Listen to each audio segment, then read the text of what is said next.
አዲስ አበባን ዘመናዊና ለትውልድ የምትመች ከተማ ለማድረግ የጀመርነው ግብ ተጠናክሮ ይቀጥላል አሉ የአዲስ አበባ ከንቲባ አዳነች አቤቤ። ከንቲባ አዳነች አቤቤ በቀን 60,000 ሜትር ኪዩብ ንጹህ የመጠጥ ውሃ የሚያመርትና በቀን 20,000 ሜትር ኪዩብ ፍሳሽ የሚያጣራ የኮየ ፍሳሽ ዘመናዊ ማጣሪያ ጣቢያ ፕሮጀክቶችን በዛሬው ዕለት መርቀው አገልግሎት አስጀምረዋል። ከንቲባ አዳነች በዚህ ወቅት እንዳሉት ፕሮጀክቶቹ የነዋሪዎቻችንን ጤናና ንጽህና የሚጠብቁ፣ የወንዞቻችንን ብክለት የሚቀንሱ፣ የአካባቢ ጥበቃችንን የሚያጠናክሩ ናቸው። ዛሬ ያስመረቅነው ይህ በቀን 60,000 ሜትር ኩብ የማምረት አቅም ያለው የመጠጥ ውሃ የበርካታ ነዋሪዎችን ጫና እንደሚቀንስ እምነት አለን። አሁንም በከተማችን የውሃ አቅርቦቱና ፍላጎቱ በመሰረታዊነት መጣጣም እንዳለበት አምነን ለሚቀጥለው በጀት ዓመት በሰፊው እየሰራን ነው።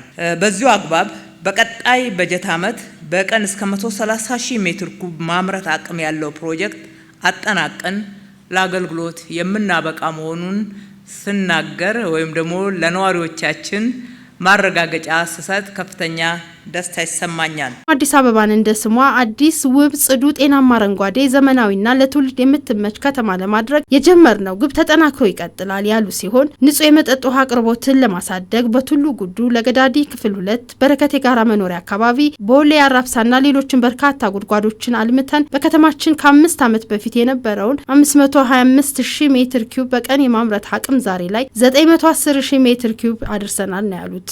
የከተማችን ልማት ስትራቴጂም አንዱን ከሌላው ነጥሎ የሚያይ ሳይሆን አስተሳስሮ የሚያይ በመሆኑ የማህበራዊ አገልግሎቶችና የተለያዩ ኢኮኖሚያዊ አገልግሎቶችን የሚሰጡ በርካታ ፕሮጀክቶች፣ የኮሪደር ልማት፣ የወንዝ ዳርቻ ልማት፣ የፍሳሽ አወጋገድ ስርዓት፣ የአካባቢ ጥበቃ፣ የስራ ዕድል ፈጠራ እንዲሁም የከተማ ውበትና መሰል ስራዎች የአንድ ታላቅ ራዕይ አካል ናቸው። በተመሳሳይ ለረጅም ዘመን በመዲናዋ የሚገኙ ወንዞች በፍሳሽም በደረቅ ቆሻሻም ሲበከሉ መቆየታቸው ተነስቷል። ይህንን ችግር ለመፍታት የፍሳሽ መሰረተ ልማትን ለማስፋፋትና የማጣራት አቅምን ለማሳደግ ከለውጥ ወዲህ ለዘርፉ በተሰጠው ከፍተኛ ትኩረት በ2009 ዓ.ም በቀን 20,000 ሜትር ኪዩብ ብቻ የነበረውን ፍሳሽ የማጣራት አቅም የዛሬውን ጨምሮ ከ253,000 ሜትር ኪዩብ በላይ ማሳደግ ተችሏል። ከ200,000 በላይ ነዋሪዎችን የዘመናዊ ፍሳሽ አወጋገድ ስራ ተጠቃሚ ያደርጋል።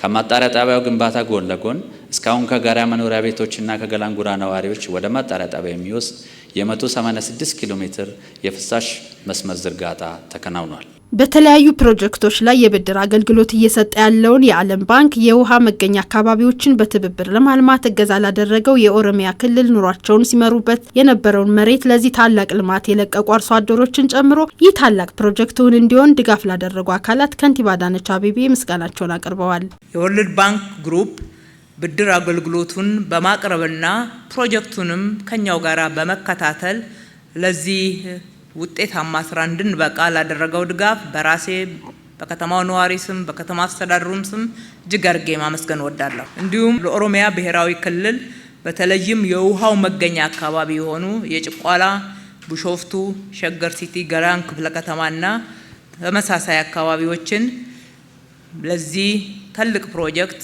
ስላቀረቡልን እንዲሁም በትብብር መስራት መርህን በተሟላ ሁኔታ እንድንተገብር ስላገዙን ከልቤ ማመስገን እወዳለሁ።